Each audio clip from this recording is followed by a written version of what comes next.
Sambatee jirra bakka wanni jate. Umdee humna malee amara galan bullu. Eegana achitti immoo guddina addaa duraan qabna turree guddina addaatu nuun taane naannoo taanetti buluu dandeenya. Ofiina bushina. Kanaafuu akkinaa gootan yaa sabakaa. An amma kalee saraga beregalee si wajjin deemne. Maala sodaadha. Tuuriyyaatiin waan qabu nazara fageeta nama waan adda nama jira. Kanaafuu si jedhu deemuu dandeenya. Deemus immoo lakkoofsan guuta malee waan as dhufe malee waan achi dhaqeen danda'u kan sin laaluu danda'e. Nanti sin laalina. Karaa alfootiin sin bira jiran hamma dandeetti kiyyii qabsidii fen bita. Ani qabeenyi kiyya keessani. Rabbiin naa shaahidi qabeenyi keenya keessani. Kanaafuu wanni gootan yaa obboleessa kaa ogaa amara loltan na duraan fiigina. Natural fiigina isaa dhaha iyyiitiin takka namara tokko haa taatu. Iyyiitiin takka namara tokko haa taatu. Iyyiitiin lafatti balleessina. Iyyiitiin lafatti balleessina. Iyyiitiin sargitiin dhayina. Iyyiitiin lafa kaayyadha. Isa immoo suuditti jiru kan akka batamjeetti iyyiitiin qaba mana kaaye. Boru amma argatu bu'ee qawwee mana shiidhaa mana siree jalaa fudhatee deema. Akka dhiirri gaddaadhaa jiru jecha. Kanaafuu itti hima hiriyaa teessanitti.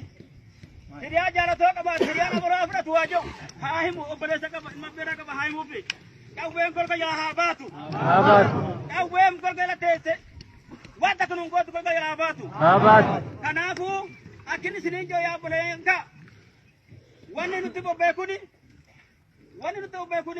bobbeekuni Oromoo warri wallaggaadha biyya kanarraan qabnu kan jedhu nin tubbatu. Har'aas boruu jirra.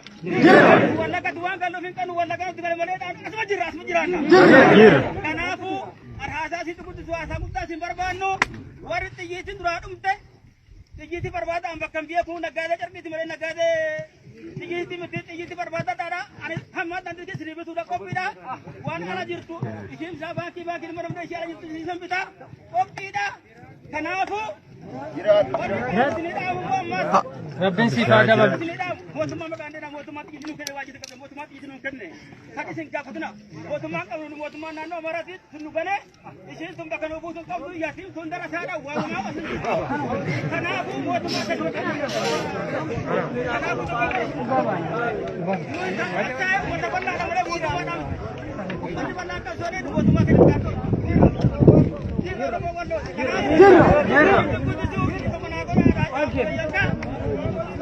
wanti barbaadan wanti gaafate naannoo wanti gaafate wanti dhalli nutti bu'eef Oromoon biyya kanaa biyya hin qabdu nuunjanii wallaggatti galaa nuunjaan hin galu wallaggatti hin gashine wala hin galu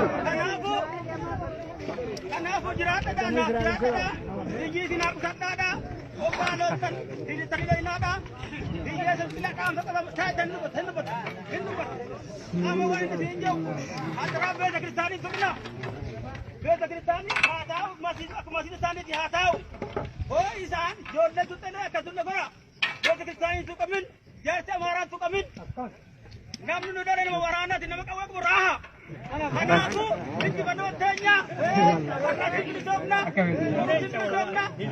qaamsi biraa qabu ammas ummanni waldoo kana afaan biyya kun nu wajji kaa'atti maayishaa waan itti gootan hin qabdanii nu wajji sallafaadhaan galuudhaaf laata hirraamta.